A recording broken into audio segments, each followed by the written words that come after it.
All right, you guys are welcome to the show. It's Provoked. I'm Scott Horton. I'm the director of some things and author of some things and interviewer of some people. And this is my good buddy, Darryl Cooper, a.k.a. Martyr Made, a.k.a. the most important and most honest historian in America, and a host of the great podcast Martyr Made and the great Twitter account, that too. Welcome. How are you?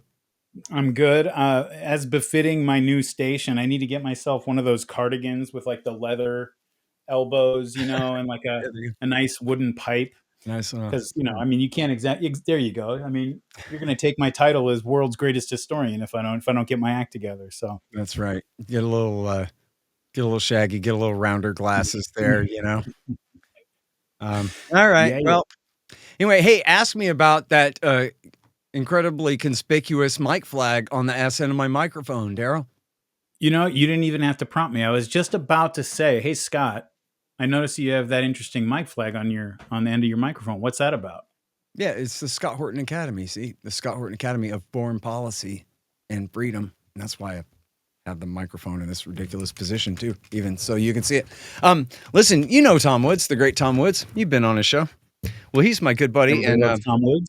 Yeah, everybody knows that Tom is the progenitor, I think, of the Liberty Classroom, where he and his friends teach courses on the real history and economics that you should have but did not get to learn in high school and college and things like that. So, well, he built me my own Liberty Classroom. It's called the Scott Horton Academy of Foreign Policy and Freedom. It's at scotthortonacademy.com. It's not quite there yet, but it's going to be. There's a great splash page there where you can watch a fun video by the great Dan Smots, and you can put your email address in there so that you'll be the first to know when we go live. But the news is that I have finished all the edits and punch-ins on my Terror War course, which is about half, not even about, I guess about a third of it. And then my other course is about the new Cold War thrush. Basically, each course is me walking you through my last two books. And so I still got to rewatch all of the Provoked material and do all my corrections and punch-ins. But then, guess what? James Bovard, the greatest libertarian journalist in world history and fellow at the Libertarian Institute, as well as regular writer for the New York Post, author of the book you can see behind me there, Last Rights, The Death of American Liberty. He's doing a course on his 40 years of investigative journalism, everything from Waco to stealing documents from the World Bank and everything in between and good stuff. And then Ramzi Baroud is doing a whole course on Israel-Palestine, and he's, of course, a Palestinian refugee from that crisis, and a really great guy, regular at antiwar.com and a good friend of mine, great guy. And then we got William Bupert on how America lost every war since 1945. And we will have C.J. Kilmer.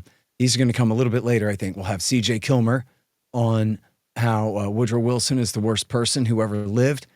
And then I forget this guy's name. I'll have to remember this one. This is the guy that Tom Woods got, and he's a Lutheran theologian, seminarian, scholar type from college back east somewhere. And he's going to teach a whole thing essentially against all this Darbyite, dispensationalist, premillennialist, Christian Zionist nonsense that says you got to support this modern state of Israel to force Jesus to come back and rapture us all up to heaven in our bodies and all this stuff. Call it Walmart theology from the Left Behind series. And he's going to be debunking all that. So this is the Scott Horton Academy. It's going to be really great.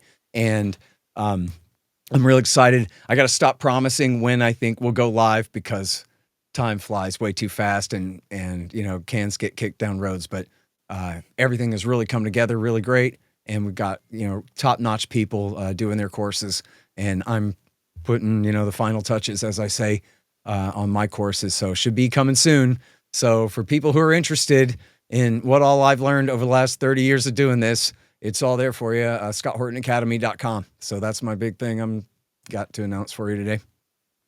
Yep, and even the world's greatest and most august historian in all of the history of history will be checking that out. So even I have something to learn from that. And for the lifetime subscribers, they might invest based on the presumption that someday they could even get a Scott Horton Academy course taught by the great Darryl Cooper as well there, being how, you're a historian, I know, and stuff like that. Seems like we could do that.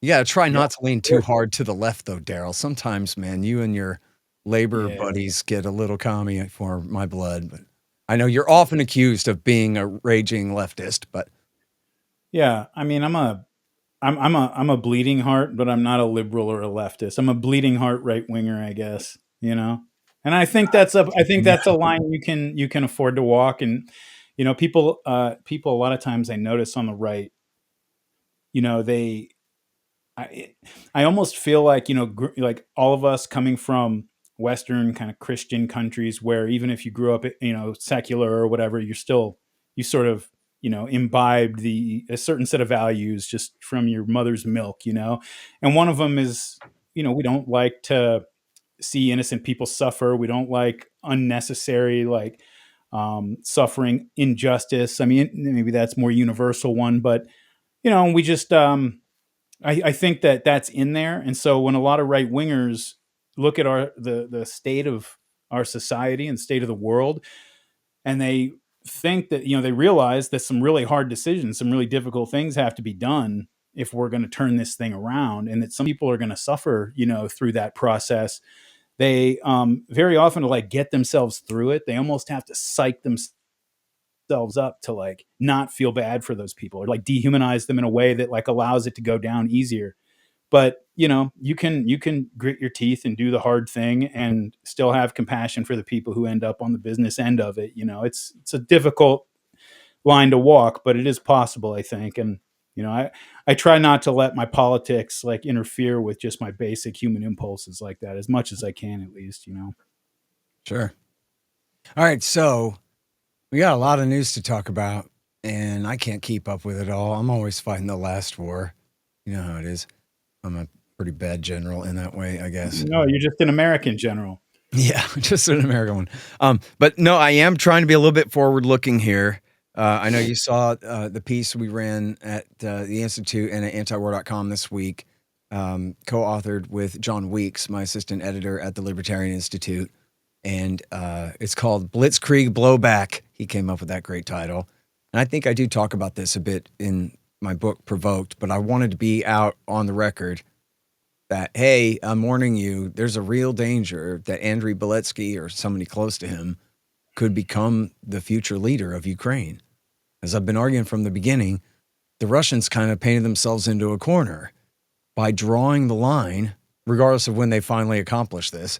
They've drawn the line around anybody who liked them and called those people part of the Russian Federation now, leaving a very right-wing rump Ukraine run out of the far west of the country by, people in Lviv who, they're like romantic types, man. They're not, I don't mean that in a sweetheart way, but I mean that they're not living in a rational world, man. They're almost like comparable to the Bin Ladenites in that way, where I was going to say they created Europe's own little Idlib province, basically. yeah.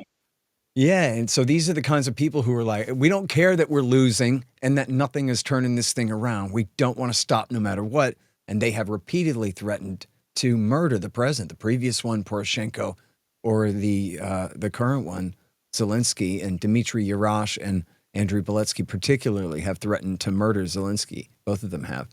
And I don't know if you saw this. And God, I hope I'm not being redundant from last week. No, last week I don't think we covered any of this. Oh yeah, no, we didn't talk about this last week.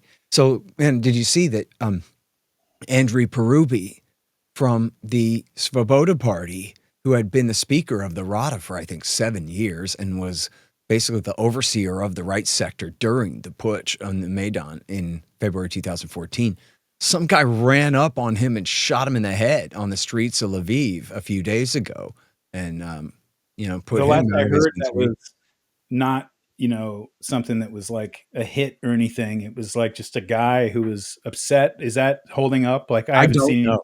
I don't Yeah. know, and I'm sorry because I should have found time today to follow up and see if there was more developments. I guess I had seen one report that said it was like the father of a casualty or something, but I don't know if that's believable or what. I shouldn't even have repeated that until I I knew. mean, just about every man aged 50 or older in Ukraine is probably the father of a casualty at this point. So Yeah.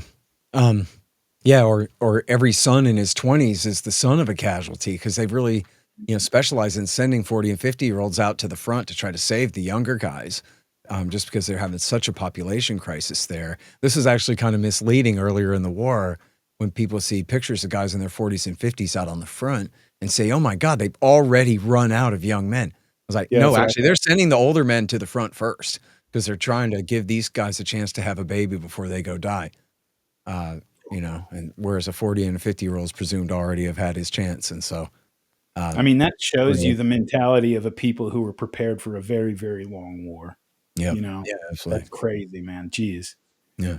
And then, so you were mentioning right before we went on air too, and it's worth noting, and I linked to it in my piece. So for people who are familiar at all with this narrative about the Ukrainian Nazis, the most common quote that you'll ever see about this is Andrei Beletsky. And whether they quote him directly or not, they'll quote this one Nazi saying that our great crusade is to save the white race or to lead the white race in the final crusade against the Semite-led Untermenschen, which means the subhumans. And it's such a catchy way of saying it, I guess is why it's the quote that's used over and over and over again about these guys. But the thing is, so I found that whole speech, of course, researching for the book. I want to make sure that that was legit and what's the original source for that. And the original source for that is the Azov Battalion website. And I have it, in the Wayback Machine is where I have it. And I have the link in the article to the full speech.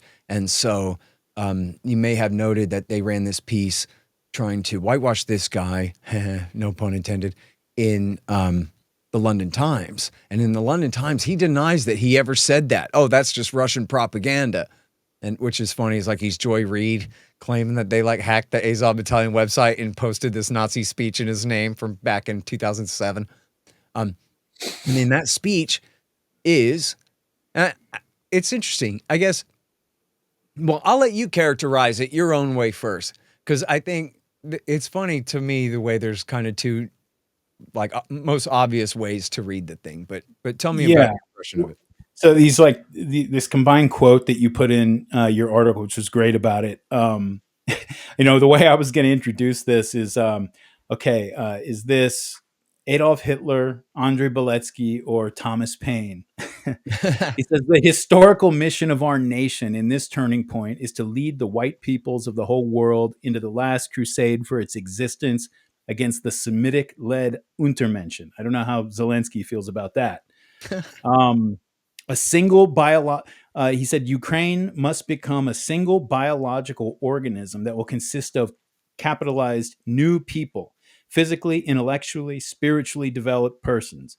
From the mass of individuals should appear nation, and from the weak modern man, the Übermensch. Social nationalism relies on a number of fundamental principles that clearly distinguish it from other right-wing movements. This is a kind of triad: sociality, race, and great power.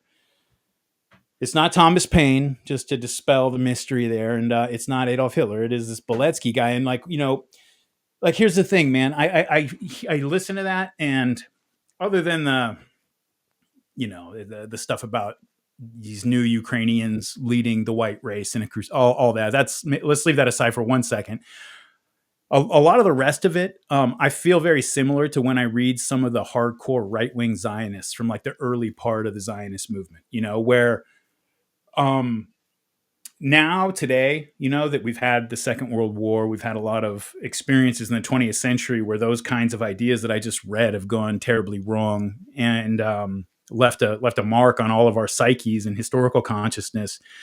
We feel differently about it than people did back then, where there is something noble, I think, especially when you're at the beginning or somewhere near the beginning of trying to really push forward a national project where you're trying to awaken people to a consciousness of themselves as a people and all that.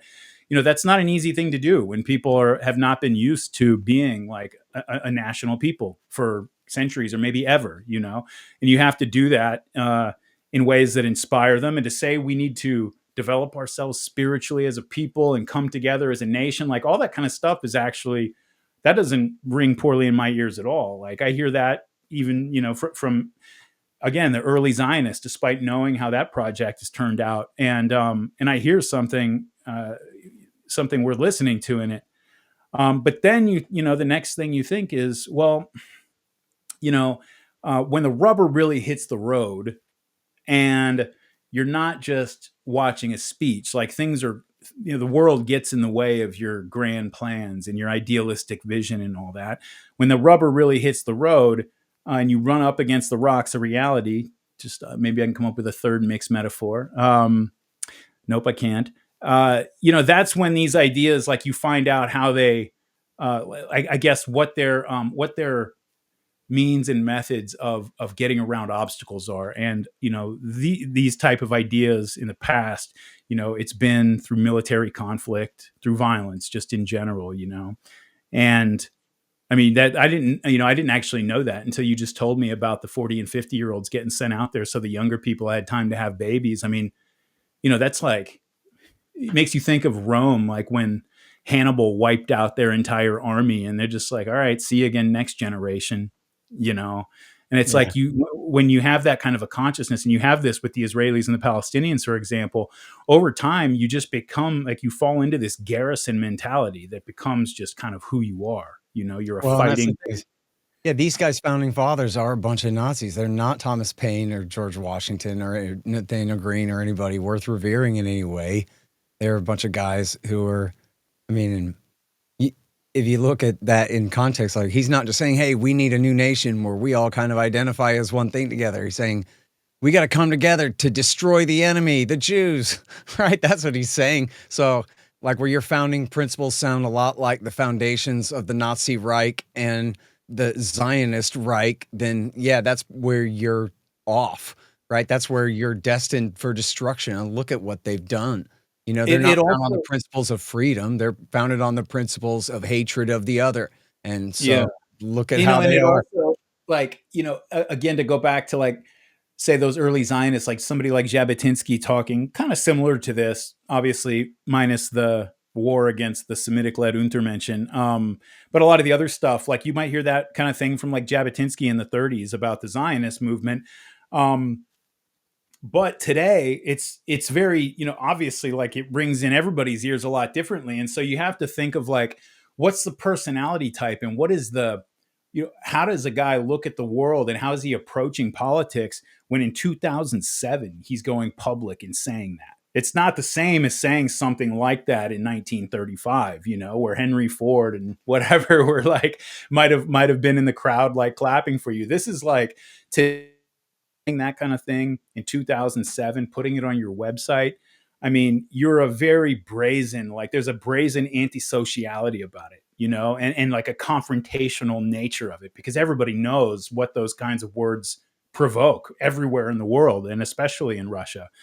And so, just the really brazen confrontational nature of it should be alarming. I mean, it's it makes you really, just, like the time that those ideas gained a foothold, before, it makes you really worry about, like, the lengths that people who are willing to go out in public and say those things like that, like the lengths they're willing to go through to put their ideas over.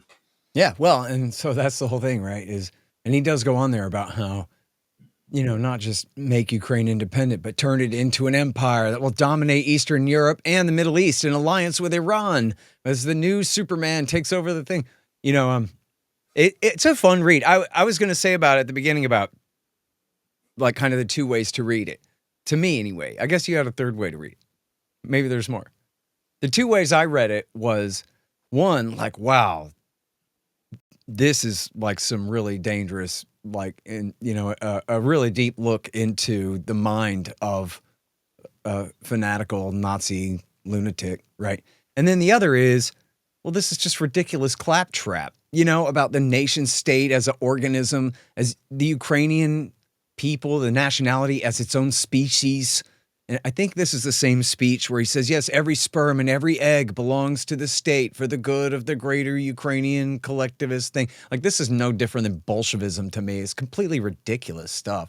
And so I have a hard time taking it seriously, even though I know it is deadly serious to him. I know it really matters in terms of its consequences, but it's also reads just like a bunch of low IQ nonsense. But then, to your point, and I'll stop real quick, is this is the guy who he sat through the Maidan Revolution in jail. He was there for blowing up a statue of Vladimir Lenin, which can't really begrudge him of that. But they let him out, and then he's the founder of the Azov Battalion. He's the guy that whipped the right sector into shape, along with these other Nazi groups led by his Patriot of Ukraine gang, and they went to war. And when John Brennan, the leader of Jabhat al-Nusra and the committer of 1,000 drone strikes and the framer of Donald Trump for treason and all that, same guy, when he came to town and demanded that Kiev launch the war, and the military split, like a huge part of the army, I don't know the percentage, but a major part of the army went to the other side. And there was kind of a standoff. Well, in rolled the Nazis into the breach, led by now Colonel Andrei Beletsky. He's the guy who came and led the Azov Battalion. It then became the Azov Regiment, and then later the 12th Separate Infantry Division. And then there's a separately inside the National Guard, still it's called the 12th Special Purpose Brigade, led by a different guy.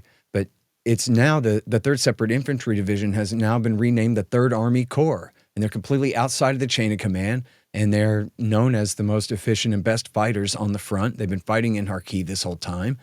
It's just no different, Daryl, than when they brought Abu Muhammad al-Jawlani and dressed him up in a monkey suit and put him on front line with Martin Smith and told him, look, man, stop cutting off people's heads and doing suicide attacks, and we'll let you be the dictator of Syria here. They're doing the same thing with this guy now. MI6 went and groomed him and brought him to London and had him sit down with the Times and say, no, I'm a reasonable gentleman, and so that they can put him in power next, or at least so that it won't seem too dangerous if he does come to power next. I think it's very likely that he'll be the next guy in charge. At least the kingmaker, maybe. Yeah. Yeah. So when you talk about how he implements his ideals, well, he murders civilians. He puts them under blockade, deprives them of food and water. He drops artillery shells on their heads and, does a good job of provoking a full-scale Russian invasion is what he does, right? Yeah. And then losing a war to them, but losing it the hard way and building up his credibility in doing so. So, and one more thing, Nazis love a good stab in the back theory, and America has absolutely stabbed these people in the back as if you'd written it for them. That like, yeah, we would have been great. The Americans told us they'd help us, and then they left us high and dry to get, Bay of Pigs, which is just true, right? That's the absolute story of this. Biden making a bunch of promises he never meant to keep. So. Yeah, and it makes you wonder how Russia is going to react if a guy like that gets elevated to absolute power. I mean, you could see them overreacting, dramatically. I mean, they've avoided doing that for the most part throughout the course of this entire war. But you start putting a guy putting a guy at the highest office of the country who says those kind of things. I mean, you might trigger some historical trauma there. I don't know. Like the Azov Battalion too. I mean, if it gives if it gives just some insight into the mentality of guys like him and the ones who follow him, you can say what you want about the Azov ideology and all that, but from the beginning of the war, everything I've heard is that like these were a group of guys who would die in place. I mean, they will stand and fight, and if that means to the last man, they'll do it. And like that's something that maybe from war movies and stuff we think is common. It's not common. Especially especially in an army like Ukraine that's been stood up relatively quickly for a war and everything, to have units that will not break down. They will take 70% casualties and still hold out if they feel. I mean, that's guys like that are hard to find because it's not just training or discipline or anything. You got to find people like that, And so these kind of movements over there have almost been magnets for people, the same way jihadist movements have been magnets for those kind of people in the Islamic world. And to have a group, Ukraine is such a mystery to me in a lot of ways. Like to have a guy like this and so many people who, I mean, obviously, like he's not an unpopular dude in Ukraine. People are talking about him as the next leader of the country, perhaps. Living under a Jewish president who's had like mostly Jewish cabinet members like throughout much of his administration. And you have guys like this who are also there. And, it's such a strange dichotomy. And it makes you wonder too, like, I get that there were a ton of these guys in 2014, but man, a whole bunch of them have to be dead, right? Like there's got to Right. be a huge number because these are the fighters. These aren't like just a guy who happens to think a thing. These are the guys who volunteered to go fight, and like a lot of them are dead. And so, there's either a lot left over, or this ideology just continues to pull up. Guys who were, they were 12 years old in 2014. Now they're 21, and they're just being worked into the system by Yeah. these ideologies. I saw footage, I think just last week or 2 weeks ago, where it was footage from Lviv, and it was a bunch of soccer fans all hailing Hitler, and they all looked like they were 22 and tough frontline age guys. And Yeah, that's one of the things I was thinking back in 2014 as all this was going on. And you wrote about this in your book about how if you go back to 2003, or I don't know, pre 2004 Orange Revolution, I don't know if it was '03, but and you polled Ukrainians, even Western Ukrainians, on how they felt about Russia, and it was like neutral to moderately good. Like it was fine. It was just fine. 2004 happens, the Orange Revolution. You just have this flood of anti-Russian propaganda, and then you realize that the 19, 20-year-old Azov guys and right sector guys in 2014 and 15, they were in elementary school in 2004. This is where they grew up. This is the propaganda regime that made them who they are. And so there's just, you have a generation of extremely radicalized young men,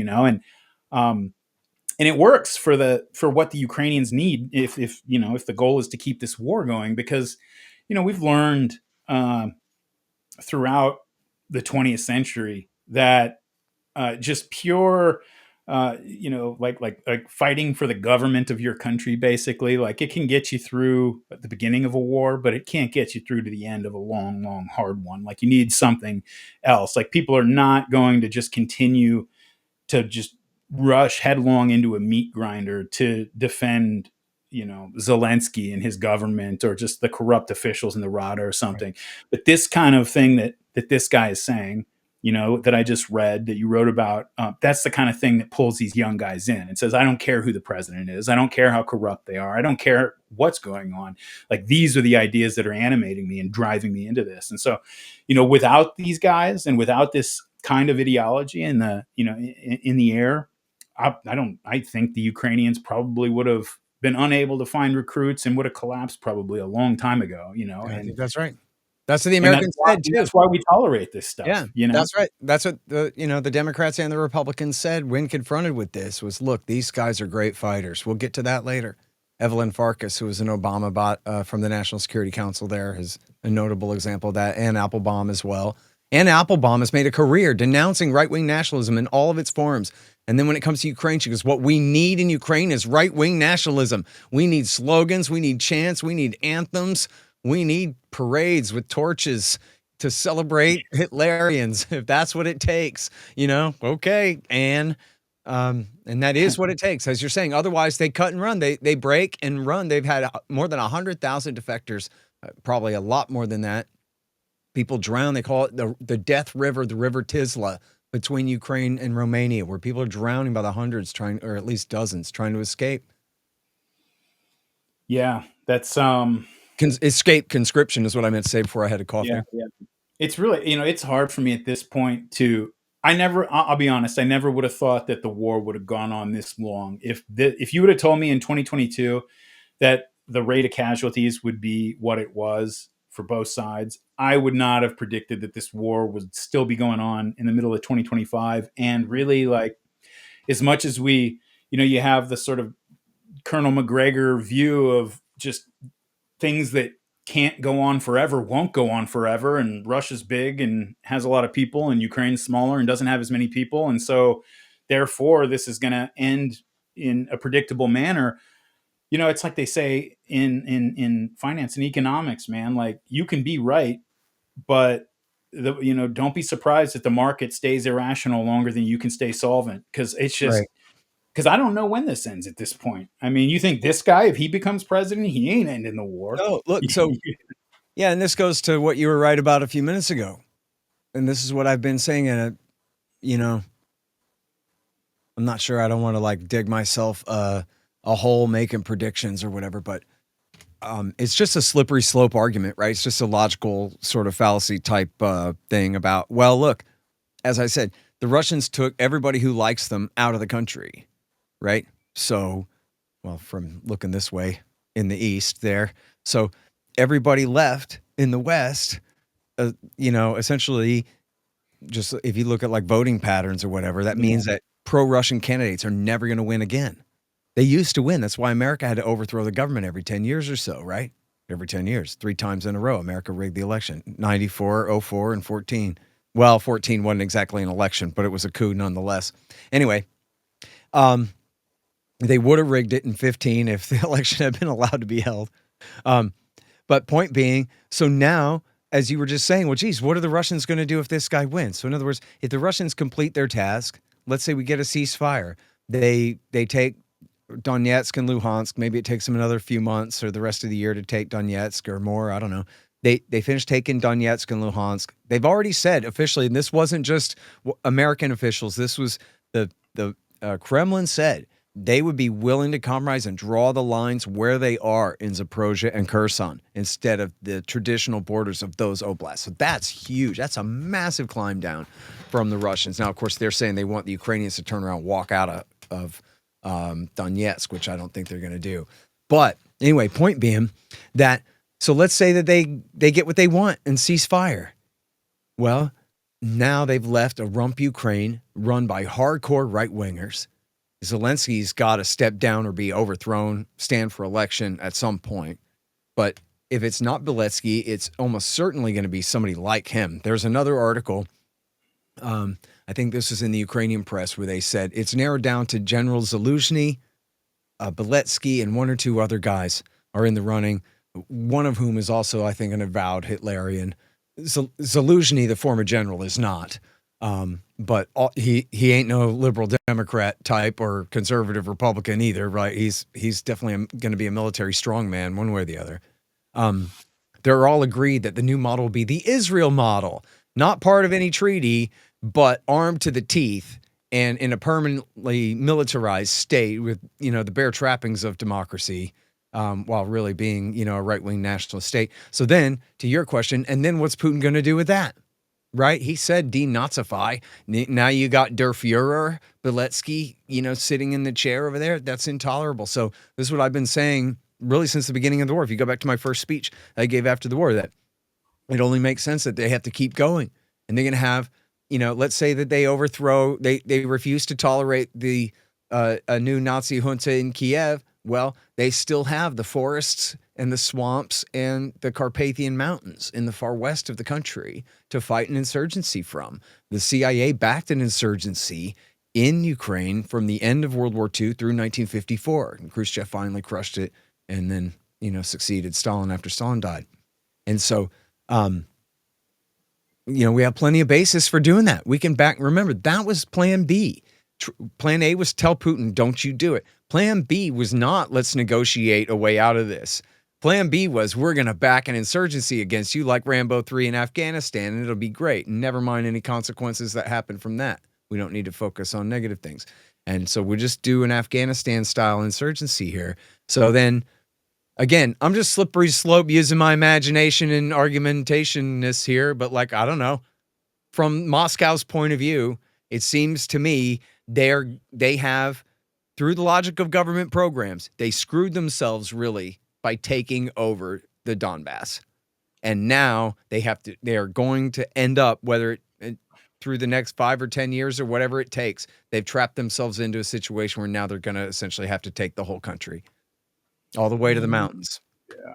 I can't really imagine them doing that, but maybe pushing until they break the military power of Ukraine. I mean, gosh, I would not want to. If I was Moscow, I would not want to occupy the western provinces. Man, that would be an absolute nightmare. Well, not if they kill everybody first. You know what I mean? Which is well, that also. I mean, in addition to the guerrilla war that they'd be waging, that places them nose to nose with Europe. Yeah. And but wait, go back a step though. If they stop at the river, still Kiev is on both sides of the river. So they take the entire left bank, if you're facing south. They take the entire, east of the country, east of the Dnieper River. Now, and or they end up saying, okay, let's say Beletsky takes power and they smash the national government in Kiev.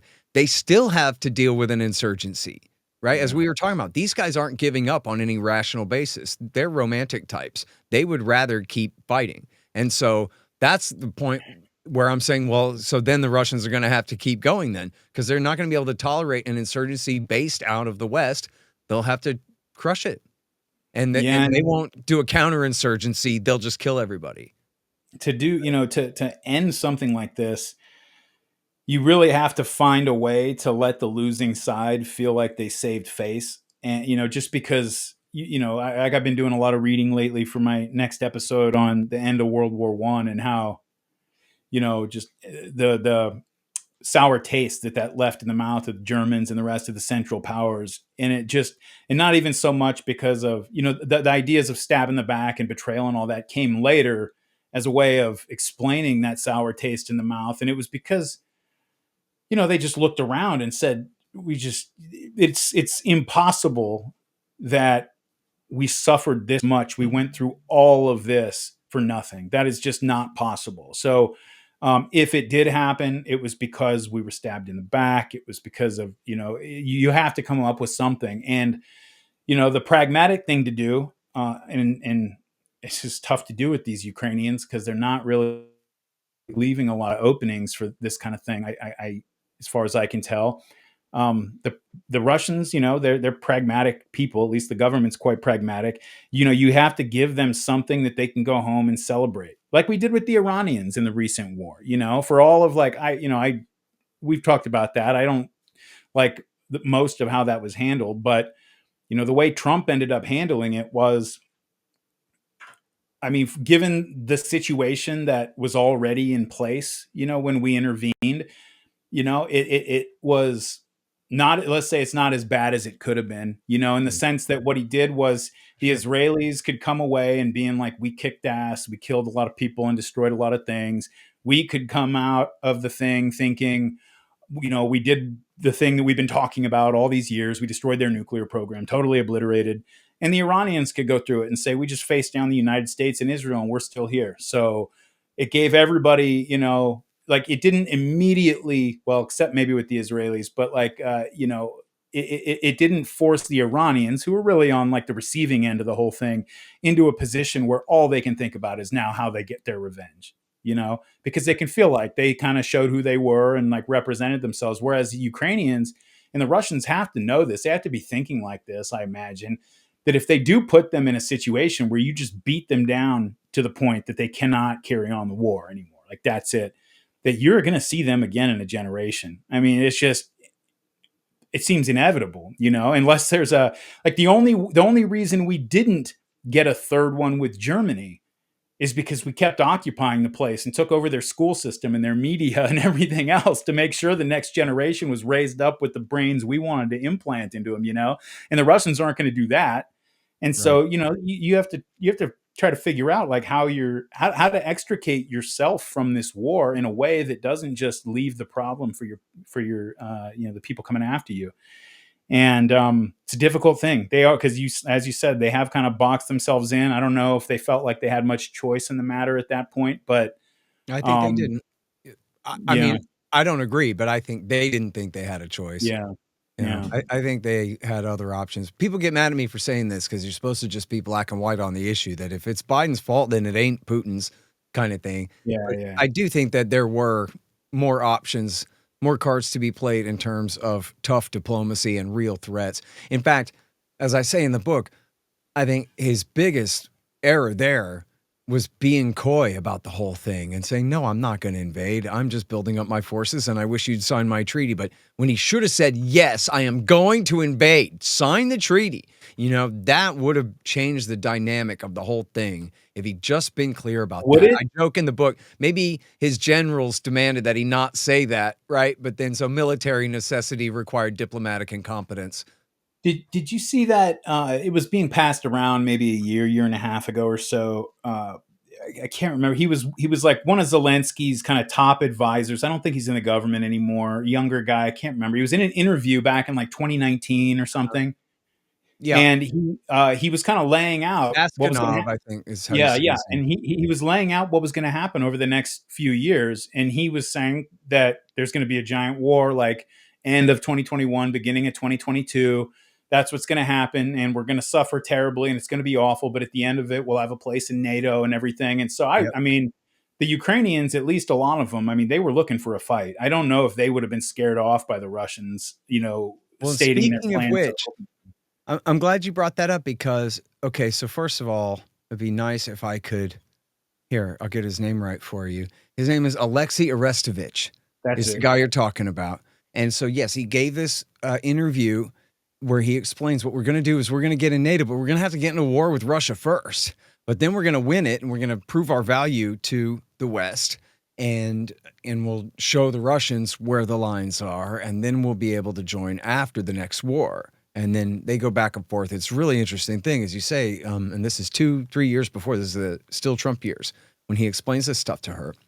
And this is in early 19. So he's an advisor to Zelensky while Zelensky is running for president, right? This is during his campaign. Now, this is the same guy who helped, I don't know exactly his role, but he was part of the delegation that was negotiating with the Russians at Istanbul in the aftermath of the early stages of the war in March and April of 2022. And he's the guy. There are a lot of different quotes about how close they were in the negotiations before Boris Johnson came and blew the thing up. He was the one who said, we popped the corks on the champagne bottles. We had a deal. It was set. It was great. And then he complains. Oh, and then separately after that, he's the same guy who says, stab in the back.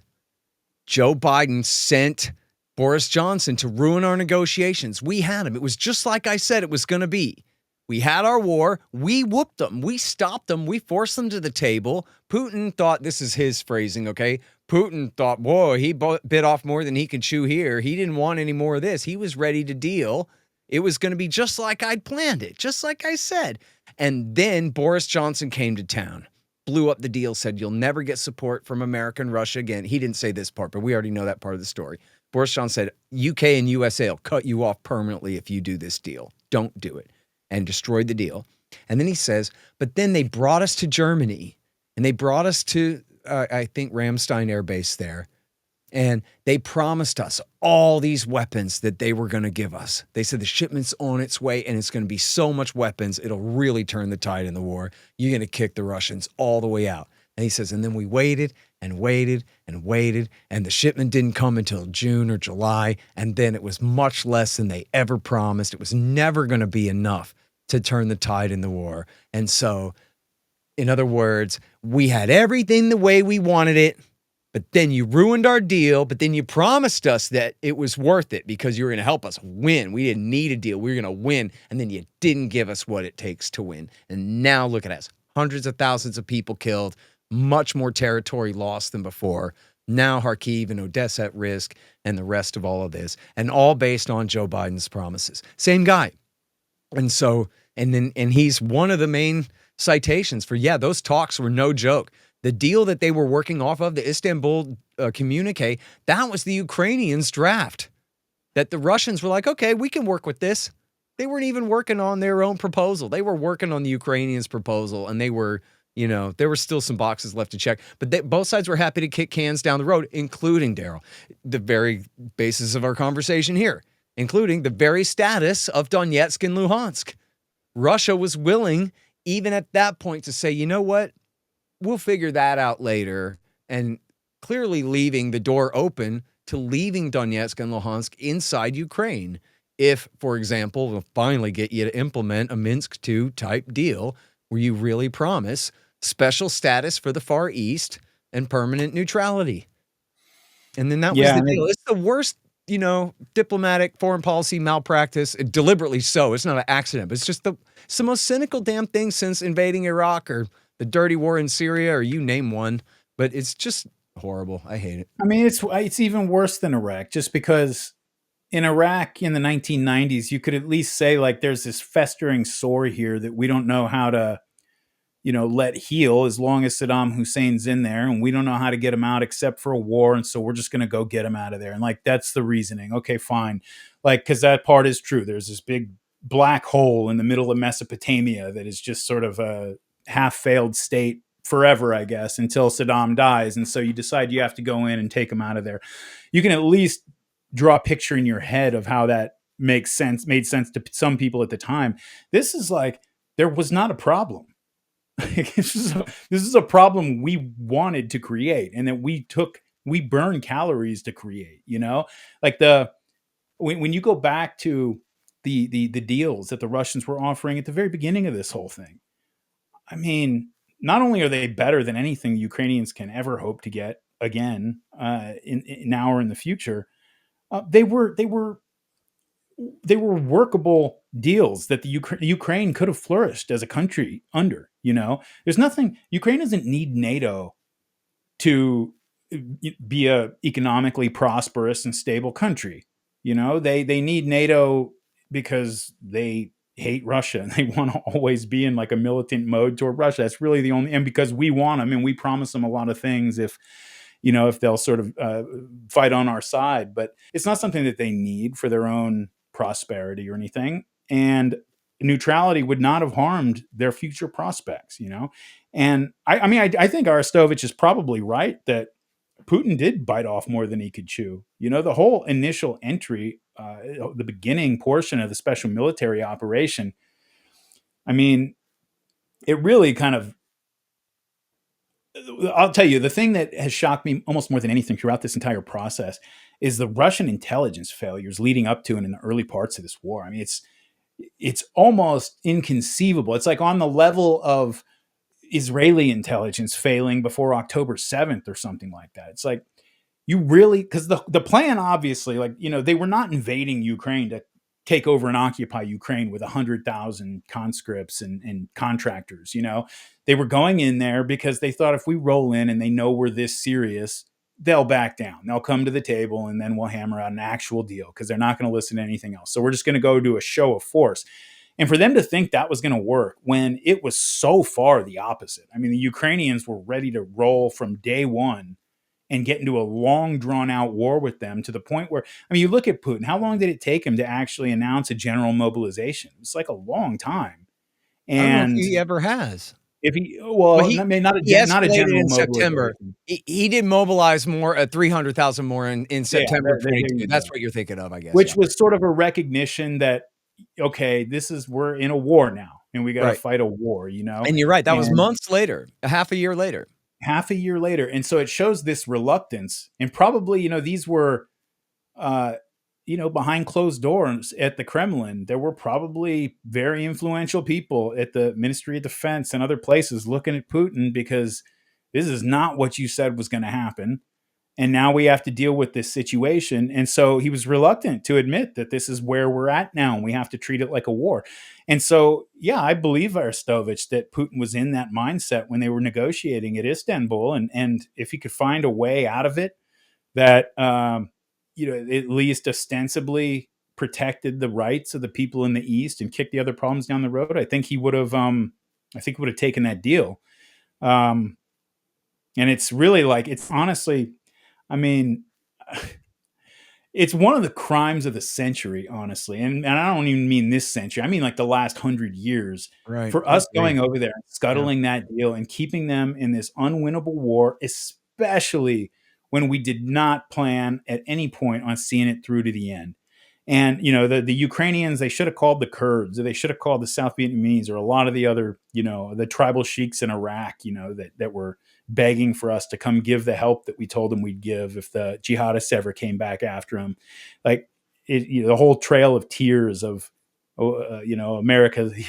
What's Kissinger's quote or whoever it was about, if you think being America's enemy is bad, you should try being one of their friends, something like that. Close, yeah. To be America's enemy is dangerous. To be our friend is fatal. Yeah, there you go. All right, wait. So let me stop you right there. We got to do a little bit of business, and then we got to change the subject before we run out of time. So first of all, for all my Bengali friends, Fool's Errand, Time to End the War in Afghanistan, is now out in Bengali. How do you like that? They're working on translating provoked into Bulgarian. That's pretty cool. Also, my coffee sponsor, Scott Horton Show flavored coffee. How do you like that?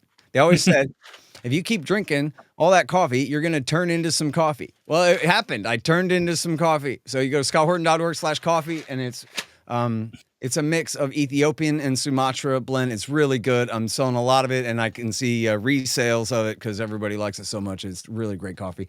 And then I thought this was funny. I'm never going to make any money off of this. People can call me a grifter if they want, but I've been doing this for 30 years.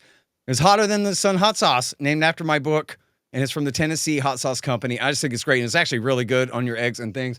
And I just wanted to throw some love toward the Tennessee Hot Sauce Company. Not that I'm going to make money off of that, but they did this really cool thing for me, and so I wanted to say that. And now, importantly, for paying your bills and mine, I got to direct everybody to the Expat Money Summit.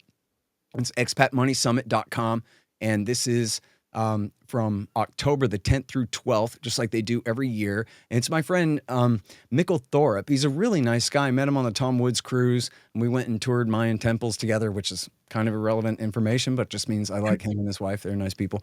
And the guy is just the world's greatest expert on all the laws and customs and technicalities about what you need to protect your wealth around the world, where you can invest, buy property, where you can't invest and buy property, how to protect yourself from taxation legally, not through gimmicks and tricks and get yourself in trouble, but legally protect yourself as much as possible from taxation. And so then the whole thing is free. You go to the Expat Money Summit, and they have various upsells and whatever when you're there, but the whole thing is free from October the 10th through the 12th. And it's not a bunch of like, I don't know, infomercial, just claptrap. It's detailed information about how you get this stuff done to protect whatever wealth they have not inflated away from you. So go and check that out. And it's really good stuff. And then listen, and if you're going to be a dual citizen, just don't run for Congress. I don't think that that's okay. But otherwise, protect your neck. So I can be a citizen of Antigua or Little St. James. And that's right. It's Little St. James. I'm sure you'll fit right in over there. Oh, Darryl Cooper, America's most honest historian. Come on in. We like you. We got some video cameras running. Careful now. Okay, no, listen, before we go, I wanted to ask you about the anti-Israel sentiment and break at the big National Conservatism Conference this week. I don't know if you saw about that. There was a big article in the Telegraph about it, but I think I'm going to go ahead and have Kurt Mills on my show tomorrow, Kurt Mills from the American Conservative Magazine, and we're going to talk all about that because Israel is now, for real, finally an issue on the American right in a way that it never has been before. As you may know, the National Conservatism Conference, that whole thing is a front. The Edmund Burke Foundation is a front for it was Israeli settlers that founded the thing. Oh, you guys are moving to the right from George W. Bush and John McCain? You're more like right-wing populist nationalists now? Us too. Welcome to Zionism. That's our thing. Whatever you believe is what we're also about, is, their whole game. Well, a bunch of anti-Zionists brought it. And there was a big, I don't know how big of a confrontation, but it was certainly an intense conversation going down about where Zionism fits inside the American conservative movement and the MAGA movement in the era of Donald Trump and the era of the Gaza genocide and everything. And so it's huge and important. I don't know if you saw that or you have any comment on that before we move on. I saw some tweets about it. I didn't watch any of the speeches or follow it that much, but the movement on the right that led to that, I've been tracking pretty closely. And, it's one of those things that as soon as they started uttering the words America first and things like that, this was coming, because look, Israel, they could be a right-wing nationalist kind of populist type country. And we like those, the right-wing MAGA types. We love our Bolsonaros and, Bukeles and all that kind of thing. And that's cool. Fine. But man, the issue with the Israelis and this has always been the case. This was the case even before it was an Israeli state. And you're talking about the Zionist movement dealing with Britain, is they cannot help but show their contempt for their patrons. They just can't help it. They can't, if Israel could just, with America, show a little bit of gratitude rather than just constantly throwing it in people's faces that we got you. Like, we got you right here. Your presidents will come over here and kiss our wall, and we'll go over there, uh, override. We'll send Benjamin Netanyahu to the Congress over the objections of the sitting president, and he'll get more standing ovations than the sitting president gets at the State of the all that kind of stuff. Like, it's just one of those things where if I was an advisor to the Israelis, I would be like, look, keep doing everything you're doing, but just stop doing that stuff. But they just can't. They cannot help themselves.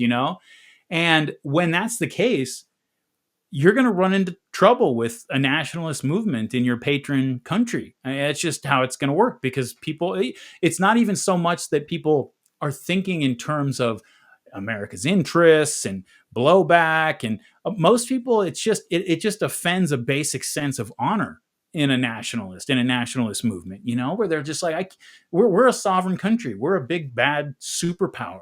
And the idea that we're over here kind of dancing to the tune of these, this government in Israel that can't show us the most basic amount of respect, and let alone deference, Right. or like let It's alone any hint that what we're doing for them is something that is also in the service of our interests. Like, it just doesn't even pretend anymore. It's right.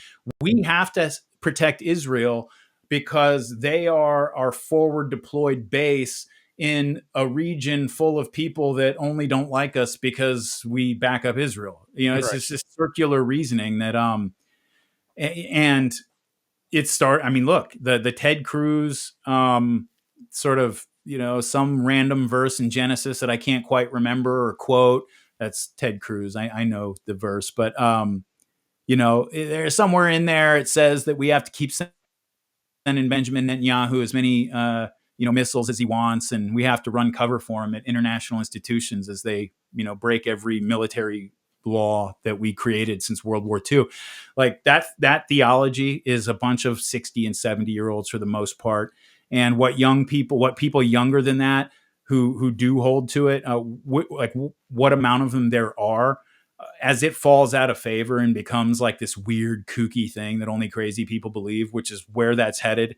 I can tell you from like within American Christian movement, that is where things are headed, that a lot of those people will fall away too.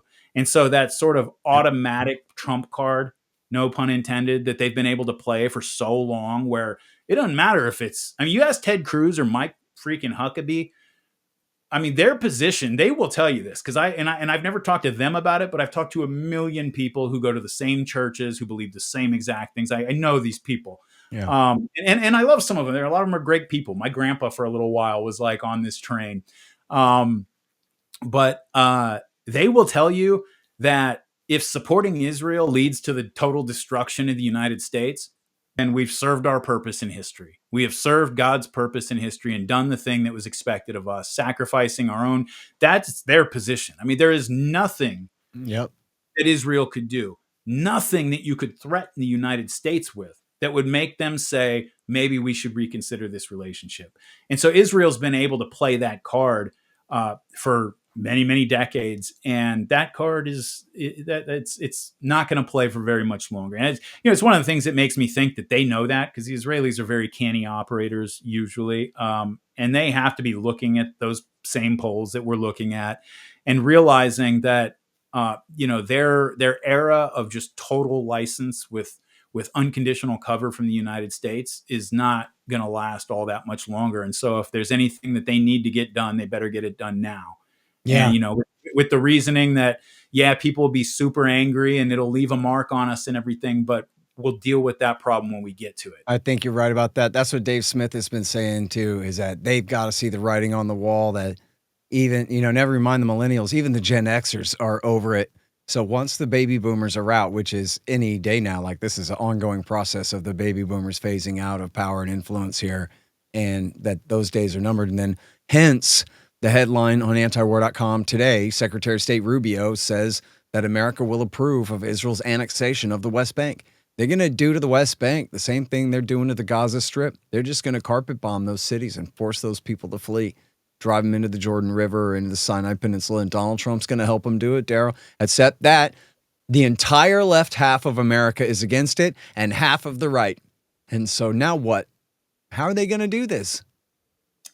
Yeah. Well, one thing that I I wonder is how much humiliation can the leadership in the Arab world like endure? Because they like honestly, like I can hardly think of just a more degraded and really just I mean, like just a pathetic whipped little dog.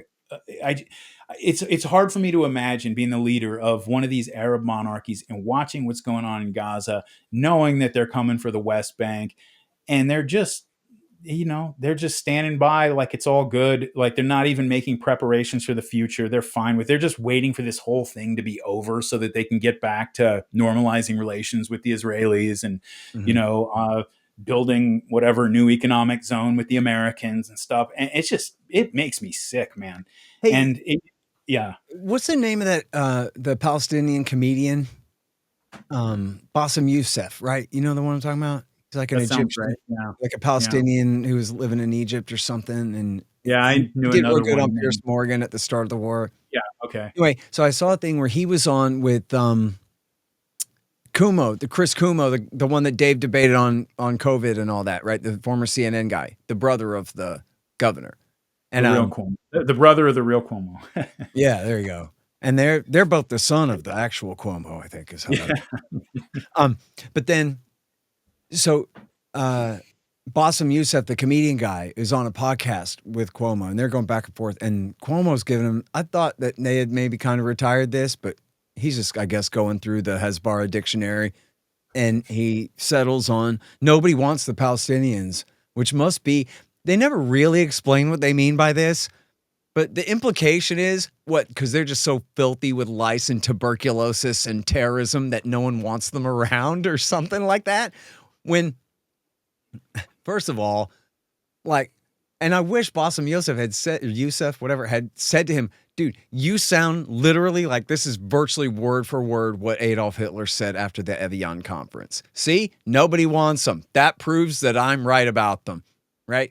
And then meanwhile, we all know why the Arab states don't want to take the Palestinians. You're right that they are a bunch of beaten dogs who won't do a thing to help them, but they don't want to abet Israel cleansing them out of there because, one, of just the eternal shame of that act on the human level, but also then they lose even the pretense of control over the last of their holy sites, including the third holiest site in Islam, the Al-Aqsa Mosque, which is, they call it, Al-Quds is what they call Jerusalem, and the prophet's night travel land, at least that's what bin Laden called it, where the prophet Muhammad went to heaven on his horse, is from right there on the Al-Aqsa Mosque. So it's the third holiest site after where he was born and where he founded his religion in Mecca and Medina. And so if they, and whatever other shrines exist on the West Bank and all that, I don't know. But that's the point, is if the Palestinians are finally completely cleansed out of there and they create a greater Israel that's, their super duper majority, 80-20 Israeli Jewish state, then they're going to blow up the mosque and rebuild the temple and start sacrificing goats and bring on the apocalypse or whatever. And Well, so and then that's if you think why like, they won't take them. and if Not you because they're think like these filthy. monarchs, what that means when they think of it being, something like that happening, the next thought in their head is if we don't do something, our people are going to cut our heads off.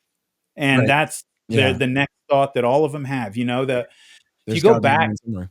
like it's really amazing when you think about how over the last several decades, the only real supporters, the only people who are really willing to step up and offer genuine support for this Sunni Palestinian movement are a bunch of Shiites and Alawites. It's Right. very strange, and how the Gulf monarchies square that like in their own brains, I'll never understand. Like, and because the thing is, like I know people who are friends, good friends, including people who are not political. They're just very good friends with leaders in the UAE, for example. And I know people who know them because they're really into jujitsu and mixed martial arts. They love that stuff over there, and that's how they know them. And so they're not even really political. And I've talked to some of these people and heard a lot about them from firsthand sources. And like these are sophisticated, like worldly people who want a lot of the same things that we would hope they want, a just better future for their people in the region and blah, blah, blah, peace with the Israelis eventually, like under some kind of acceptable sort, all those kind of things.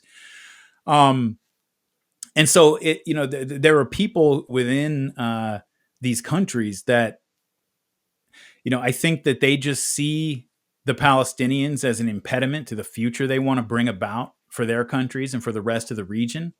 But at the same time, man, these are honor cultures, and you just have to. I mean, this is something that's gone on for a long time. Like the Gulf monarchies have always been kind of, they'll talk a good game, but they never really. They've always been like that. You go back to when Nasser and the other, like the Baathists, were running the other countries in the Middle East before we took them out. And I mean, Nasser was in a war with Saudi Arabia. I mean, these people used to. They were mortal enemies. The Pan-Arabists were the last thing that the Gulf monarchies wanted to see come to power. Why would you want a big pan-Arab secular state when this country's literally named after your family?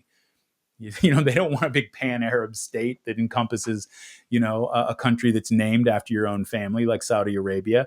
And so the secular Arab dictatorships, they viewed the Gulf monarchies really as like the near enemy that had to be overcome before the Arab world was ever going to be able to mount a resistance to, Israel or the global empire or anything like that. Like they had to deal with this problem, get these countries on side.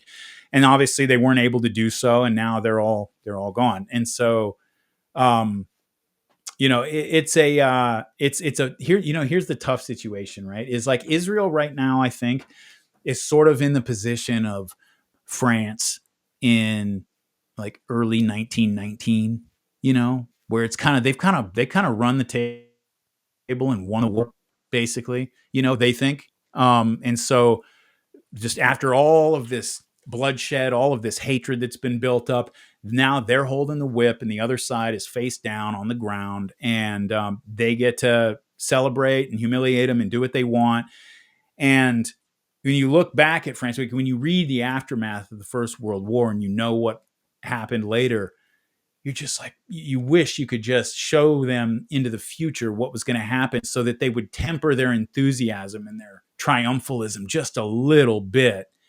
And the Israelis and their supporters are kind of in that mode right now, I feel, where they feel like we can behave this way because we can't imagine a potential future where we don't hold the upper hand. They just can't imagine it. But I'm the world's greatest historian ever in the history of history, and We all know that. that's just not how things work. No country ever is always holding the whip hand. Ever. We're not. I mean, United States is not always going to be that country. The friggin' Roman Empire couldn't do it. We're not going to do it. And Israel sure as hell isn't going to do it. And so you have to plan for a future where you don't have total license and just the ability to do anything you want without consequences. And the Israelis are behaving in the exact opposite manner, and Yep. it's a recipe for disaster.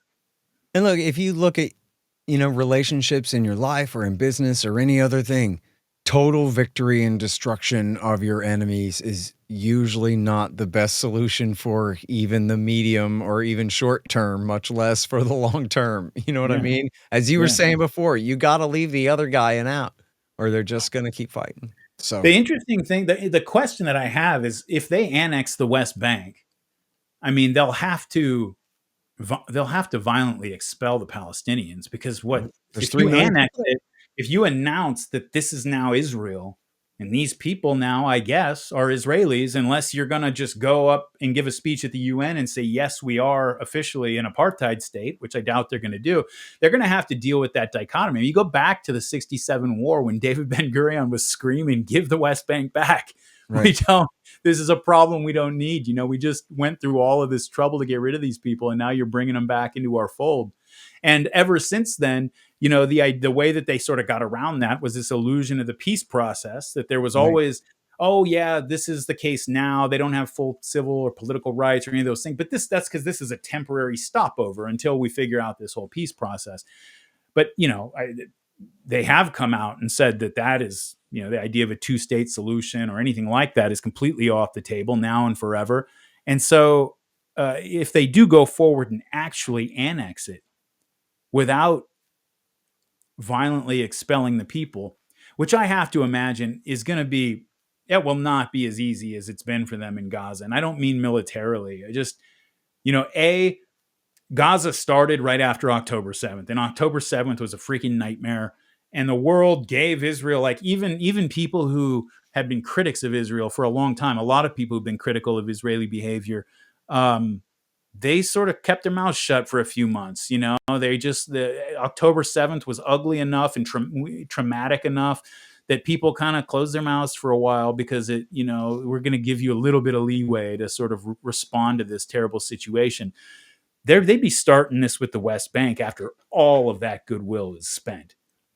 They're starting it at the end of that rope, not at the beginning of it. True. And they would have to do it against, it's easier to do things like this to a place that's run officially by Hamas. Hamas, say what you want about the Israelis. They're not wrong that Hamas is a nasty bunch, and well, wait, here's my counterfactual type thing though.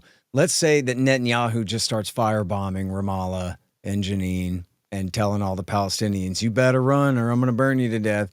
And then Donald Trump comes out and says, listen, I think that Netanyahu, he just needs to solve this problem until it's solved and everything, and then who's going to do anything about it? Yeah, who's going to stop him? Who is actually going to go in there and stop him is a good question. I don't have an answer for that. Or even politically, like, is Europe going to declare a full economic war on Israel, or they're just not going to? They're going to curl up into a little ball and they're going to wait it out. They're not going to do nothing. Yeah. And what's Donald Trump going to do? Tell them no? Donald Trump's not going to tell them no, dude. Donald Trump is going to tell them, now's your chance. You know what he said 2 days ago? Go harder. Finish it. Yeah. You could be right because, and it may just go back to that same thing, as they know that the Europeans are not going to do anything. The Gulf monarchies are not going to do anything. The other Arab states that and Iran that have stood against them are hobbled right now and probably as weak as they're ever going to be. That's right. And so get it done, and everyone will call us genocidal, evil, terrible, awful people, and all that kind of stuff. And European leaders, they'll call us names, but they won't do anything.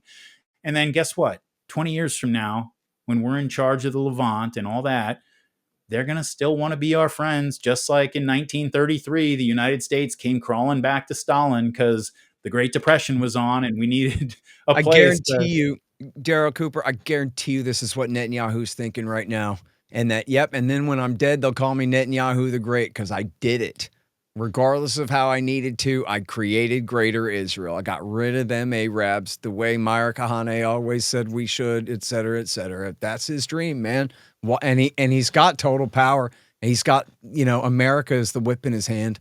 I don't know what's stopping him now. Yeah. I really don't. I mean, the only thing, Israel in a way is like sort of they're a version of what you were talking about in Ukraine, where there's a lot of Israelis in the United States, and I don't mean Jews, I mean Israelis.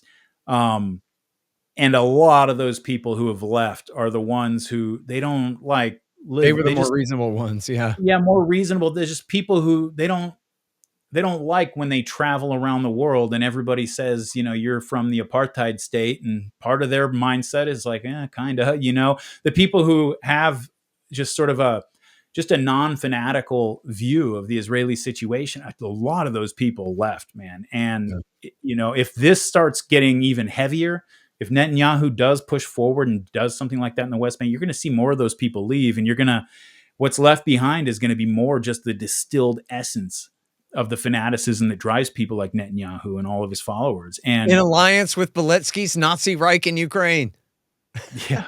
Right. And what that, just like in Ukraine, if they do come to power, what that basically means is just they're going to see this thing through to the end, whatever that means. Even people on the right, I find, maybe not on like the libertarian side because they're a little more suspicious of democracy, but even people on the right, they see democracy as this universal good that is just in a Fukuyama type way, really. Like this is where everybody should be headed and it will be headed. And if they're not, then we should probably do something about that, and you see this among Democrats, Republicans, whatever. But if you look at, and this is what I was going to get into and we can talk about in the episode, there's a lot of examples of places where, democracy is probably not the best idea. And Ukraine was probably a good example of that, where you have this country that is not a united country. You have an East and a West that are very, very different and separate from each other. And the idea that one is going to elect somebody that lords over the other, and then they elect somebody that gets revenge for that, is democracy the best course of action for a country like that? Or is it something that a country sort of graduates to once it reaches a certain level of development in Yeah, you various got to ways? believe in liberty first, right? You have Because to believe in democracy, liberty, yeah, and if you have to democracy have a just means majority situation. rule, then it's war, right? Democracy has to also mean respect for every kind of minority rights and all those other things. Yes. Yeah. And also, you have to have things, there's a certain level of economic development, for example. If you look at like in the 20th century, we have all these examples of countries that were undeveloped that we pushed like economic development and economic liberalism at the same time as we pushed democratization. And so you have all these examples like with the overseas Chinese in throughout different Asian countries where, you go to the Philippines or Indonesia or something like that, and this tiny little Chinese minority owns all the airlines, 80% of all the conglomerates. They own just the vast majority of the real economy because this is an agrarian country, that was undeveloped. And what development there was generally handled by this merchant class that was mostly Chinese.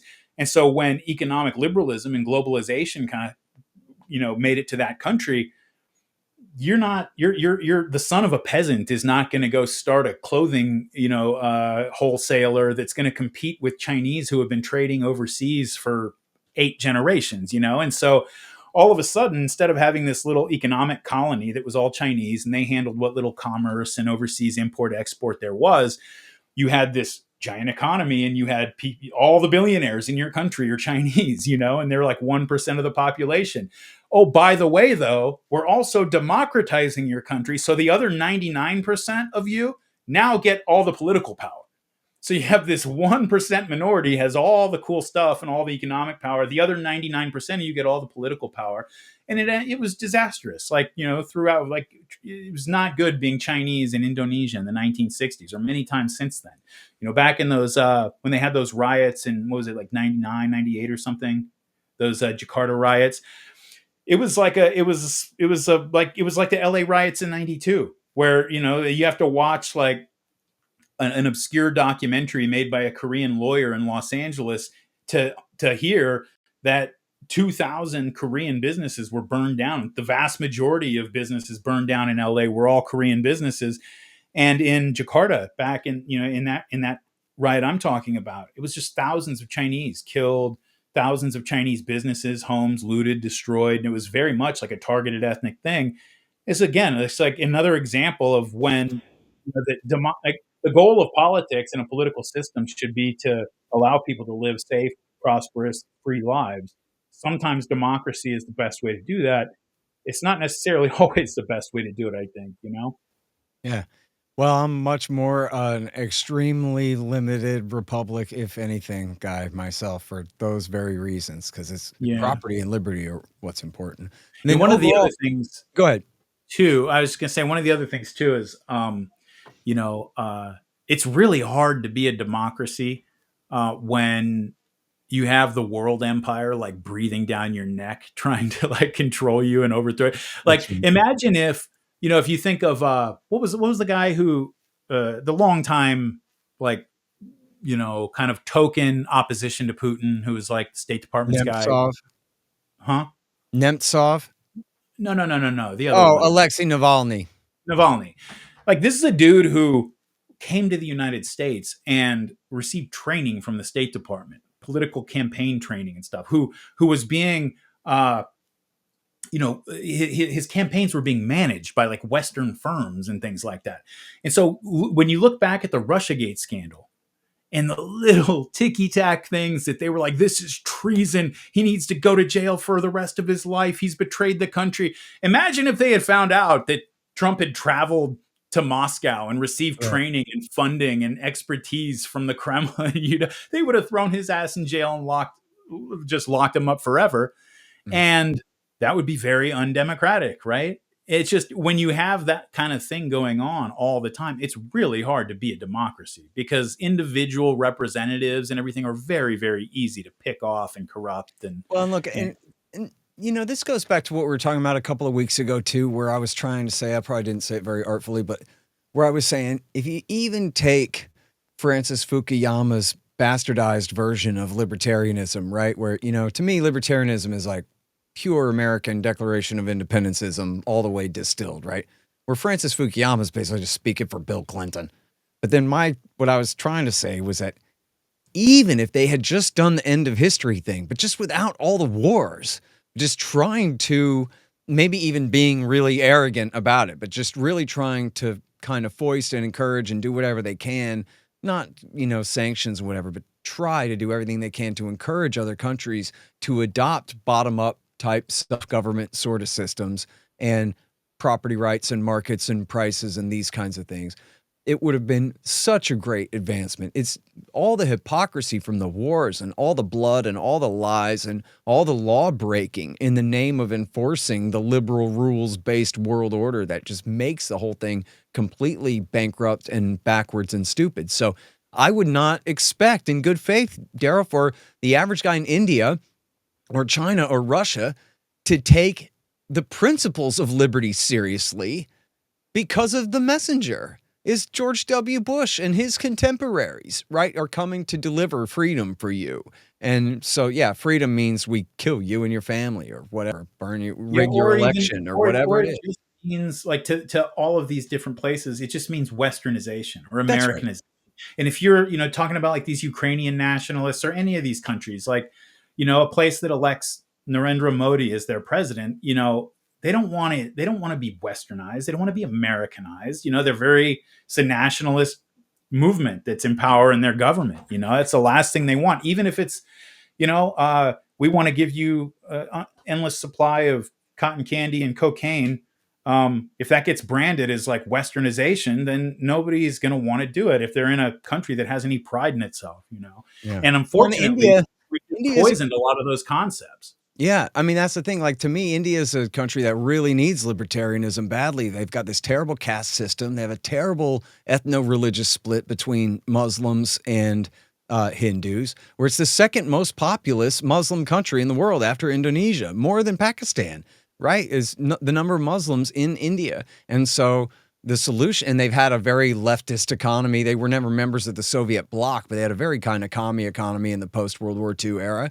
And where they're prosperous is where they've adopted property rights and capitalism and markets, and in limited areas, it has really allowed the caste system to fall away. And this is the miracle of capitalism, is where the average schmuck can own property and improve it and exchange it. He becomes not a schmuck anymore and can now, really have liberty and build himself up. And so India really needs that respect for individual rights on that basis for their prosperity and for their future peace. And so it's doubly and triply evil then that W. Bush invaded Iraq calling it freedom, then, so that this doesn't seem like a reasonable prescription for how to run a society, because it sounds like a stupid gimmick. It sounds like nothing. It sounds like marketing blather to say freedom and liberty and property rights and prices and all this stuff in the name of the most corrupt country in the world. Everybody knows that. There's no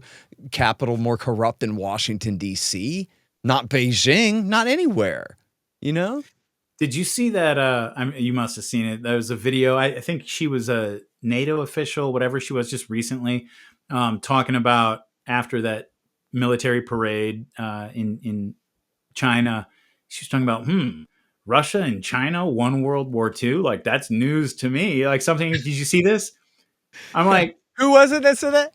It was like a NATO official or something. It was this Yeah. woman who was like talking about it, but it was somebody who, I mean, everybody should know better, but like this woman should know better. And I just wonder sometimes, like, what the leaders of places like Russia and China and other countries are thinking when they hear like a high government official of ours say something like that. Oh, they know they all went to government school. And they all like they all must, you just wonder. But a funny thing is, I was talking to a cop one time about how he's a buddy of mine who in LA, he's retired now, and he was talking about how cops, and this goes back decades, when they got into an interrogation room, they would interrogate people very often. Like they're basically playing an interrogator that they saw on TV. Like that's how they sort of like learn to behave. Mhm. And then criminals also learned how to be the interrogated like from TV. And eventually like this becomes, well, now you just kind of learned this from the senior cop. And that's just like, you know, you didn't necessarily learn it from TV. Maybe it was reinforced, but this is just how you were trained.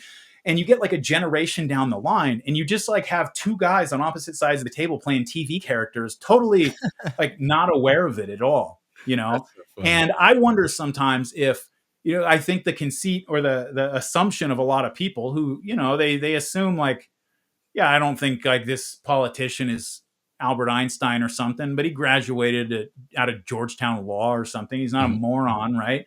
Um, that when they say these kinds of things out in public, you know, just these slogan, ridiculous nonsense things, they pretend not to understand the similarities between our claims in the Western Hemisphere and Cuba and whatnot, and Russia's and their near abroad. All that behind closed doors, that's all cynical, right? That's all stuff for public facing domestic democratic politics. And behind closed doors, you know, these people are like, yeah, we know the score for real. I don't know about that. Yeah. I think we're in that second generation now of Oh, cops where they're playing this character from the West Wing and they don't even know it. Like, and yeah. so in countries that don't have the West Wing, you know, countries like China and Russia, where they're still doing real politics and, you know, like living in history and in the real world, they must be looking at this like these people are out of their minds. Like they're just, the Americans have lost their freaking minds. I think And that's a it's just, great analogy, man. Yeah. Smart ain't wise, you know? yeah, And I that's and true. yes, and I you know, I think to me the greatest measurement of what you're talking about is, as you know, I talk about this on the book and in, you know, various shows or whatever it comes up, that over and over and over they just invoke World War II, where Putin is Hitler and they are either Churchill or FDR facing him down. And then they'll switch immediately from that. They'll mix the metaphor even in one place, but there's only two metaphors available. The other one is the bully in the schoolyard. And you have to punch the bully in the nose, which every single person saying this, by the way, is a dork. None of whom ever punched the bully in the nose, all of whom had to be rescued by the, you know, captain of the baseball team or whatever, who came and punched the bully in the nose for them. And so now they have these fantasies about punching people in the nose. That's all they ever talk about. I've debated Wesley Clark, the former Supreme Allied Commander of NATO forces in Europe, 3 times. And every time he just starts talking about World War II again. He doesn't know how to talk about this current conflict at all without just saying Churchill this and Neville Chamberlain that and Adolf Hitler and blah, blah, blah. He can't talk about the reality. And that goes for the whole lot of them. That's all they ever say about it. And they don't talk about, I mean, think about the way you and I talk about it. Well, you see, back in 2007 or whatever, no, they don't do that. It's all, you know, metaphorical, metaphysical. Yeah, It's not, they're not even talking about the actual war that's even in question. So now, wait, we're going to have to go. But so I need to wrap this up with a good question for you to talk about then. Like, so wait, what are we not wrapped up? I thought we were wrapped up. Oh, All no, right, we're rock and roll. Let's go. yeah, Chris, I think, just turned us back on again. We're still showing here. Well, Um, after I picked that fight with you last time, and it was like oh, such yeah, a, he yeah, knows he's like, better I'm than not to. doing that again. But That's right. unfortunately for you, Chris, I learned my lesson there. Like, I have 2 rules in life that I try to operate by. One is never to get into a fist fight with somebody who is in Vietnam. And the other one that I say all the time in public is never, ever find yourself in a debate with Scott Horton. And I broke that rule one time and you didn't record it. So that's too bad. Yeah. No, that was a good one. In fact, I was thinking about that. I was too good in that. I don't want to convert you to be a libertarian on everything. I need you to be a good right winger on the things that you're good on. And so we can just pretend that whole conversation never happened. But wait, so I have a question for you then to wrap up this topic before we let our wonderful listeners go. Which is, so then what all the hell does it mean then when Modi and Putin and Kim all go to visit Chairman Xi in Beijing and do a giant military parade? And these are all nuclear weapon states, and they're all ganging up to what degree? I'm not exactly sure. I'm not going to lie and sit here pretend I read 10 stories about, you know, what all they supposedly discussed or signed or what, but obviously they have the Shanghai Cooperation Organization and their various, you know, there's no real treaty of military alliance between Russia and China, but Seems like things are going more and more that way. Obviously, America wanted to use India to hem in the Chinese. Now Putin is apparently kicking India out and into Chairman Xi's arms, or maybe I'm reading too much into that. But, tell us about, I don't think as Foreign Policy Magazine put it, the new world order, Darryl. yeah, I don't think I mean, people who think that India is going to turn on Russia over all this stuff. I mean, it's just, they don't understand. They don't know anything about like Russia and Indian 20th century history. I mean, those countries have ties that go back a long time, and they've been there. Russia has been there for India at times when it mattered, and they remember that kind of stuff, and they talk about it.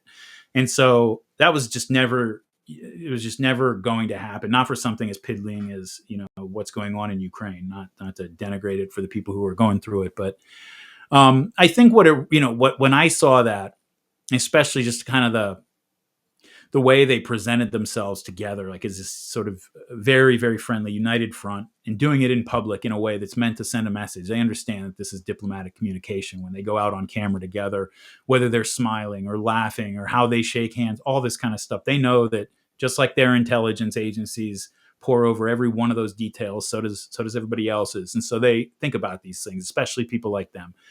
And what I thought was that up until now, but almost up until now at least, but up until very recently for sure, all of these countries, even as their power grew, and even as they found themselves wanting to resist sort of U.S. domination here and there, they were all kind of separate from each other, interfacing with this global system that we had in place, that everybody kind of had to interface with in order to function as a country and continue to move forward.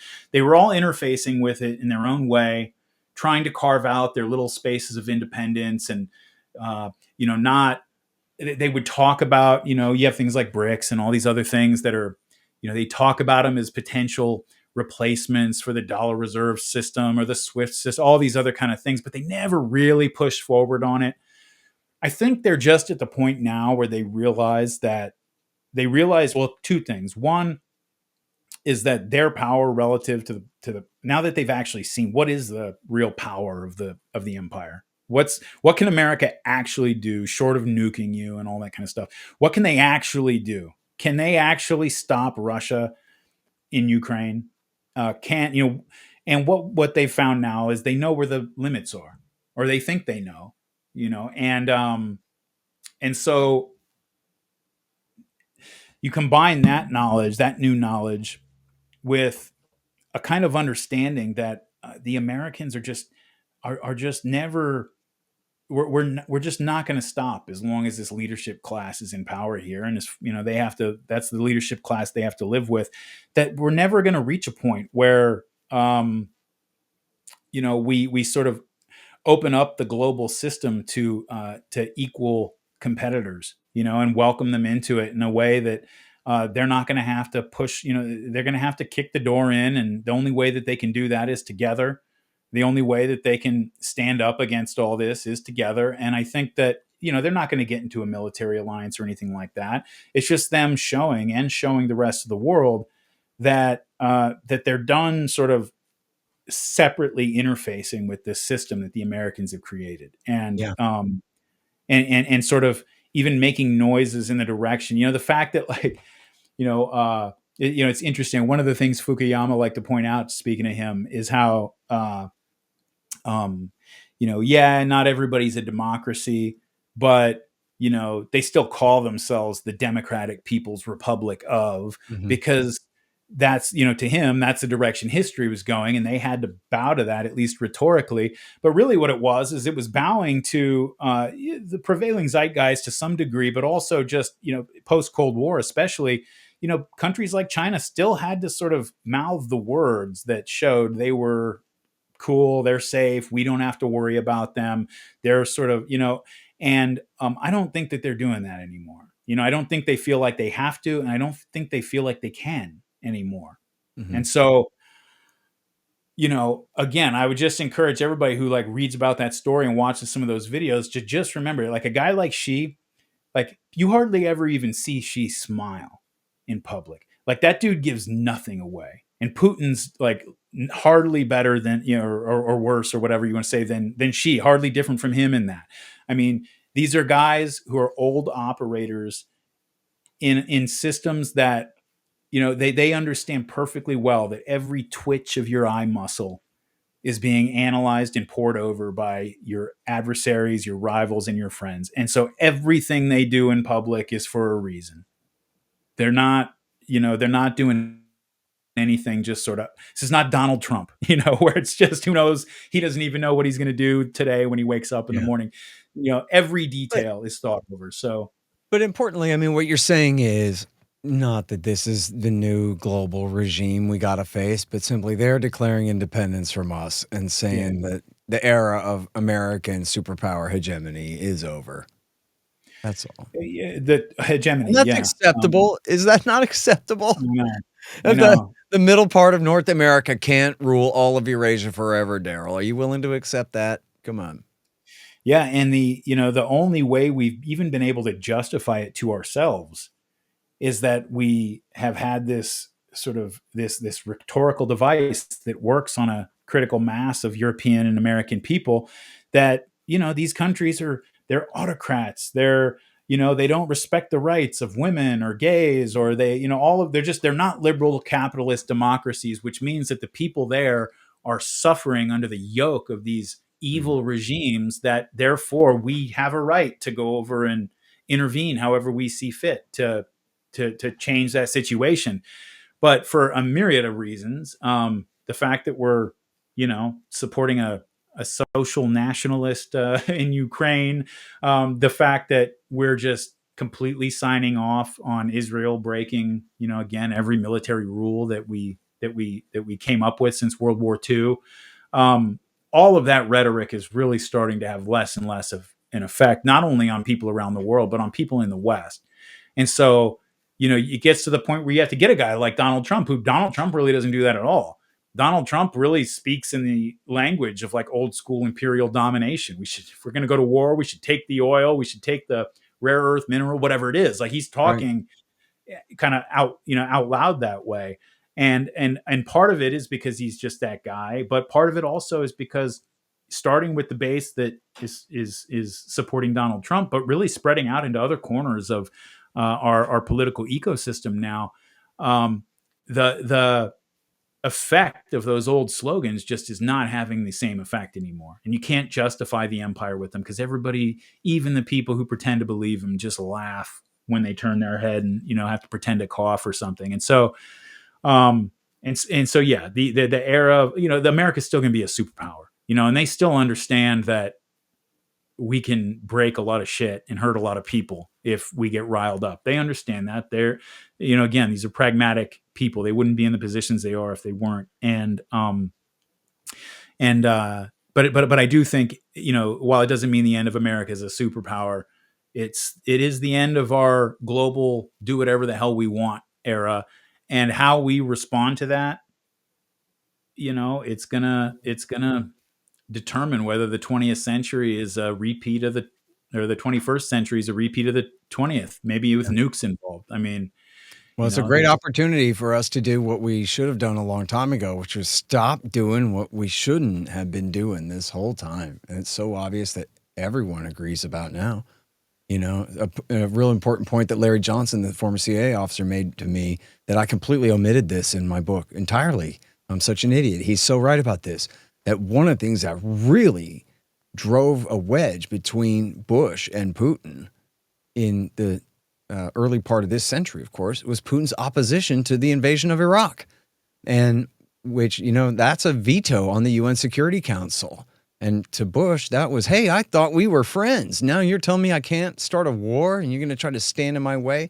And Dick Cheney too, that this was absolutely drew their ire in a way that, I just completely omitted that. I sort of took it for granted that, of course, they opposed it. The French and the Chinese opposed it too. And so, but yeah, they really singled out the Russians for particular ire just based on that. And yet now we all agree we shouldn't have done that. So how can yeah, anybody be mad at Putin for that now? And you know what I mean? We got to let that stuff go and move forward. yeah. And the last thing I'll throw in, before we let our very patient producer off the hook, you talk about like just the mentality of the people in the regime who, they were the ones getting shoved into lockers, and they've never Yeah. punched anybody in the face. And so now the idea that they're the big captain of the baseball team who's going to go stand up for the kid getting bullied is like this fantasy that they're playing out. There's another end of that too, like that, because you wonder, like, we have books. I mean, we have a freaking term, the Thucydides trap, that all of these people who have been through like international relations 101 at Georgetown or wherever they went, they've all heard of it. They all understand it. They know about Britain and the rising Germany in World War I, and how it just all of these things that they probably talked about, like Britain maybe should have been more accommodating to the rising Germany and before 1914 and blah, blah, blah, all those things, and yet do the complete opposite. And I think it's partly just because, like when you go to Washington, D.C., this is one of the things that just drives me crazy whenever I go there. And maybe this speaks to like something about my own neuroses or insecurity, but it drives me nuts.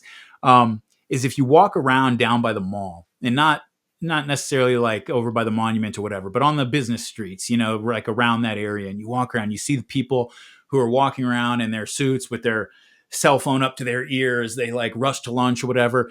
And they all, men, women, old, young, busy, not whatever, they have this like air about them, this look about them, like they are so happy with themselves. Like there's the freaking Washington Monument right over there, and I work in that building right there, and like I'm in the shit, like I'm a part of like I'm living out history, and here I am right at the center of things, like right in the middle of the Death Star working the controls. Yeah. And you take people who have that sort of mentality, and now you walk into a NATO summit, you walk into a G7 summit, and you're not the most powerful country of all the countries like that are coming to that thing. No, you're the fucking boss. Like you're coming in there and everybody, yes sir, no sir, whether they put it that way or not, like that's the way they treat you because you are the boss. And those people, they don't want to give that up. They don't want to be like Right. at a place where they have to say, yes, sir, Mr. Putin, not in a deferential way, but in an equal way. They do not want that. They don't Right. want a world where they don't walk into every single room around the world that they're invited into and have everybody drop to their knees. They like that. And I can understand why. It's a very human thing to like fall in love with a feeling like that. But I think that's the reason. That's one of the reasons that this Thucydides trap, thing, just because anybody could see. You would think anybody could forget Russia. Look at China. Anybody should be able to look at that situation and say, dude, China has been like the regional power over there for thousands of years. They had like a couple centuries where they were, down and out. But the idea that we're going to take this very intelligent, very dynamic people with a very proud history that they're very conscious of, that we're just going to forever make it so that we're the boss, like off their coast, and what we're going to determine what happens on an island 100 miles off their coast forever. That's just ridiculous. And anybody with half of a brain should be able to look at the situation and say, one of the worst possible things that could ever happen is if we get into a war with China. The second worst thing is if we're enemies with China. We're not friends with this country as they rise. We should find a way to adjust ourselves to the obvious reality that is coming down the pipe toward us. And they just don't want to do it. Everything is just completely devoted to how can we avoid that situation? What can we do to bring about another Taiping rebellion or whatever we got to do? You hear that from people. When you tell them these things, they say, yeah, but every like 100 years or so, China goes through a freaking meat grinder and eats itself alive, whether the Taiping rebellion or the Cultural Revolution or whatever. And so we just got to wait them out. They can't do this forever. They're going to collapse again. It's like, dude, like They got capitalism now. that really is like mentality. Yeah, exactly. That's a big part of it right there. That Yeah. they've got the economic and social and political sort of pressure release valves that Yeah. that all of that provides.